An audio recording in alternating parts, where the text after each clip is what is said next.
ये कहानी सिर्फ राजा रघुवंशी की नहीं है, यह कहानी है हर उस बेटे के जो भरोसा में मारा गया, हर उस भाई का जिसे प्यार के नाम पे मारा गया, हर उस बाप की चेतावनी है जो बहू लाने से पहले समाज में नाम हो वो देखता है, ना कि संस्कार है बहू में या फिर नहीं। अब वक्त आ गया है सवाल उठाने का। यह कहानी मुस्कान, निकिता या सोनम रघुवंशी की नहीं है, यह कहानी हर उस युवा की है जो अपने ही कमरे में घुट घुट कर रो रहे हैं। यह कहानी जैसे दिखती है वैसा है नहीं, यह दरअसल रिश्तों, वादों, विश्वासों और उम्मीदों की चीखती चिल्लाती हुई आवाज है जिसे हम शादी के नाम से जानते हैं। और यह आवाज किसी लड़की के पिता के लिए नहीं है, यह आवाज है लड़के के पिता के लिए। और यह आवाज कहती है बचाओ अपने बेटे को। एक भाई से कहता है बचाओ अपने भाई को, क्योंकि जिस रफ्तार से अब लड़कों का कत्ल हो रहा है, कभी प्रेमिका के हाथों में तो कभी पत्नी के हाथों से, वो चीख चीख कर यही कह रहा है कि लड़कियों के पिता तो अपने लिए बेस्ट दामाद ढूंढ लेते हैं, लेकिन लड़कों के पिता अपने लिए बेस्ट बहू नहीं ढूंढ पा रहे, क्योंकि ये महज एक हनीमून ही नहीं था, ये था मौत का जाल। ये कहानी है इंदौर की राजा रघुवंशी की, जो मरा नहीं मारा गया, और कातिल कोई और नहीं, अपनी ही बीवी सोनम। हम आपको सारी टाइमलाइन बताएंगे। दिनांक था 11 मई 2025। इंदौर में धूमधाम से हुई राजा और सोनम की शादी। अरेंज मैरिज था, बट बात यह नहीं है कि अरेंज मैरिज हो या लव मैरिज, ये बात है विश्वास की। ना जाने कितने अरमान उनके दिल में होंगे जो शायद मेघालय के वादियों में वो इजहार करने के लिए गए थे। राजा ने इस रिश्ते को दिल से अपनाया था। हनीमून के लिए पहले कश्मीर तय हुआ था, लेकिन राजा को मालूम नहीं था।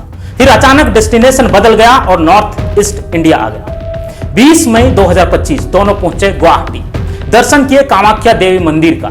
सब कुछ ठीक लगा था, लेकिन यहीं से शुरू हुआ सोनम की नेक्स्ट प्लानिंग। डेट आया 22 मई 2025। राजा और सोनम पहुंचे मेघालय। एक गांव में ठहरे, स्कूटी किराए पर ली, निकले डबल डेकर झरना देखने के। यह था राजा का आखिरी दिन जब वो जिंदा दिखा गया। इसी दिन सोनम ने राजा की मां को कॉल किया और कहा हम घूम रहे हैं, व्रत रखा है। हेलो हेलो, हाँ मैं राजा का फोन चालू नहीं हुआ अभी नहीं हुआ, बस हम चढ़ाई कर रहे हैं। है? हम ऊपर चढ़ गए फिर फोन लगाते हैं। और आज तो उपवास होगा फिर? मेरा तो उपास है ना, मेरे को 2-3 बार बोल दिया।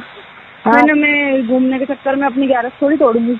वही तो तेरी, मैं अभी फरियार बना रही तो मेरे को एकदम से याद आ गई कि आज तो मेरे बहू का उपवास बापे। हाँ, खिचड़ी बना मम्मी रही का हूँ। सुबह फोन आ गया था हम्म। कि उपास है, तो मैं नहाई थी। हाँ तो कहीं दूध लस्सी जो भी मिल रहा हो उपवास का सामान वो खा लो। अब पहले ऊपर तो चढ़े, जंगल में है, यहाँ से आज कुछ मिलेगा।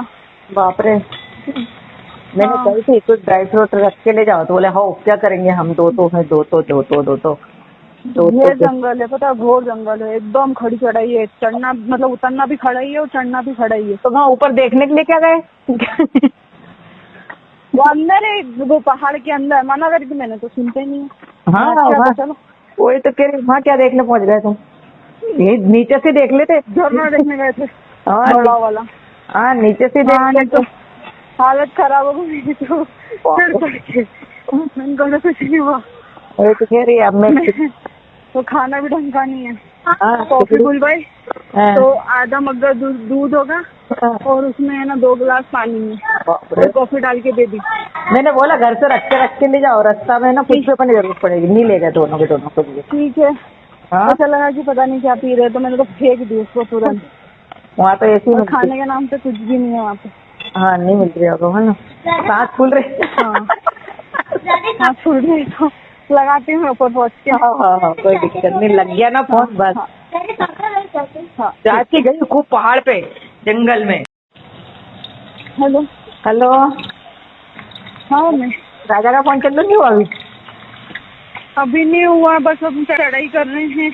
है? हम ऊपर चढ़ गए फिर फोन लगाते हैं। और आज तो उपवास होगा फिर? मेरा तो उपास है ना, मेरे को 2-3 बार बोल दिया।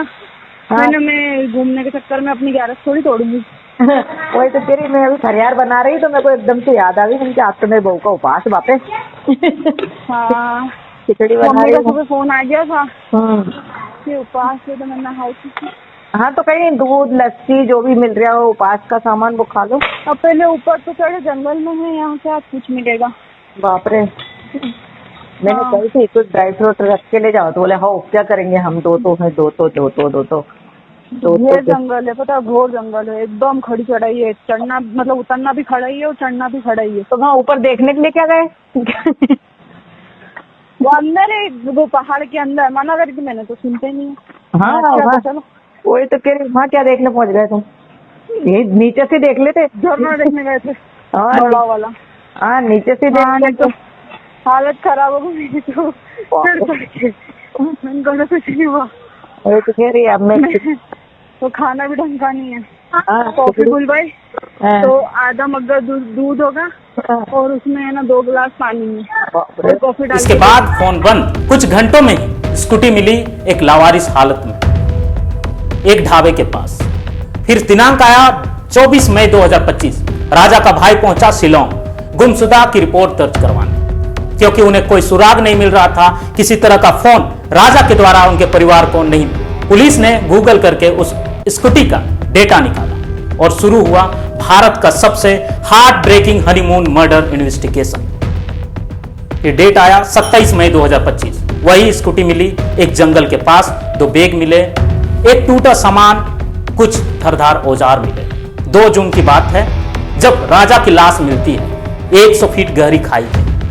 हाथ पर राजा टैटू लिखा हुआ था, कलाई में स्मार्ट वॉच, जिसे पहचान हो गई कि ये राजा ही है। पास मिली सफेद शर्ट, टूटा मोबाइल और पेड़ काटने वाला औजार। पोस्टमार्टम रिपोर्ट के अनुसार से यह एक्सीडेंट नहीं था, राजा की हत्या की गई थी। 8 जून 2025 एक गाइड का बड़ा बयान आया। राजा और सोनम के साथ 3 और लोग थे जो हिंदी में बात कर रहे थे। नॉर्थ ईस्ट इंडिया पे हिंदी बहुत कम बोली जाती है। फिर दिनांक आया 9 जून 2025 जब सोनम पहुंचती है उत्तर प्रदेश अपने भाई के पास। फिर सीधे पुलिस स्टेशन जाकर सरेंडर कर देती है। हत्या का असली साजिश, पुलिस का दावा है कि सोनम का अफेयर चल रहा था और वो सच भी निकला। राज कुशवाहा नाम के युवक के साथ, उसके साथ मिलकर उसने राजा की हत्या की प्लानिंग की और यह प्लानिंग शादी से पहले से ही चल रही थी। 3 और आरोपी जो कि मध्य प्रदेश से गिरफ्तार किए गए। अब सुनिए असली सवाल, क्यों हो रहा है ऐसा? क्यों अब लड़कियां सिर्फ प्यार नहीं साजिश लेकर आती हैं? क्योंकि रिश्ते अब इमोशन नहीं डील बन चुका है।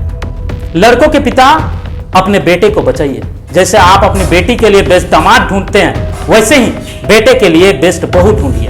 लड़की की नीयत देखिए, उसकी चरित्र देखिए, उसका कैरेक्टर देखिए और सोच समझकर अपने घर में लाइए। कहीं बहू के रूप में कोई कातिल तो आप नहीं ला रहे हैं ना? नहीं तो अगला शिकार आपका बेटा भी हो सकता है। अगली लाश आपके घर से भी उठ सकती है। सोनम एक पत्नी ही नहीं, मौत की सौदागर थी, जिसने प्यार का नकाब पहनकर राजा को मार डाला। सीबीआई की जांच की मांग हो चुकी है, लेकिन अब भी सवाल वही है, क्या सजा क्या मिलेगी सोनम को? और सबसे बड़ा सवाल, क्या आप अपनी बेटी की तरह कभी अपनी बहू को परखते हैं? और सबसे बड़ा बात तो यह है, बीते दिनों ऐसे ही कई मर्डर हो चुके हैं, लेकिन इसके बावजूद भी ना कानून बदले जा रहे हैं, ना नियम बदले जा रहे हैं। इस देश की राजनीति सुनसान, ऐसा लग रहा है कि कोई सांप ने डस लिया है। ना पार्लियामेंट में बात हो रही है, ना किसी कोर्ट कचहरी में। समय जल्द आने वाला है जब हर घर से एक बेटा निकलने वाला है।